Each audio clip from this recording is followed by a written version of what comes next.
আজকে মহা আনন্দের দিন। আজকে নতুন বাংলাদেশের জন্মদিন। সারা দিনব্যাপী আমরা এই জন্মদিন উৎসব পালন করব। এটার মাধ্যমে আজকে যে প্রক্রিয়া এখান থেকে শুরু হলো, এর মাধ্যমে আমরা অতীতকে বর্জন করলাম। যেসব দুঃস্বপ্নময় অতীত ছিল সেই অংশ আমরা সম্পূর্ণরূপে বর্জন করলাম।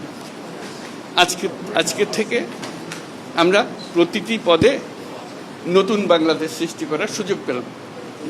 আজকে জন্মদিন পালন করি, আমরা সারাদিন ব্যাপী উৎসব করি, সবাই মিলে সবাই মিলে উৎসব করি। এবং এটা আরো নিশ্চিত হবে গণভোটটা দিয়ে। প্রার্থীর জন্য আমরা ভোট দিলাম, সেটা খুব গুরুত্বপূর্ণ, কিন্তু গণভোটটা খুবই গুরুত্বপূর্ণ।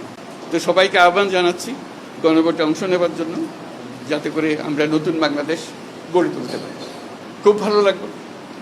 এটা আমার জীবনের মহা আনন্দের দিন এবং বাংলাদেশের সবার মনে এটা মহা আনন্দের দিন, মুক্তির দিন, আমাদের দুঃস্বপ্নের অবসান, নতুন স্বপ্নের শুরু। সেটাই হলো আমাদের আজকের এই প্রক্রিয়া। অসংখ্য ধন্যবাদ সবাইকে মোবারকবাদ জানাচ্ছি।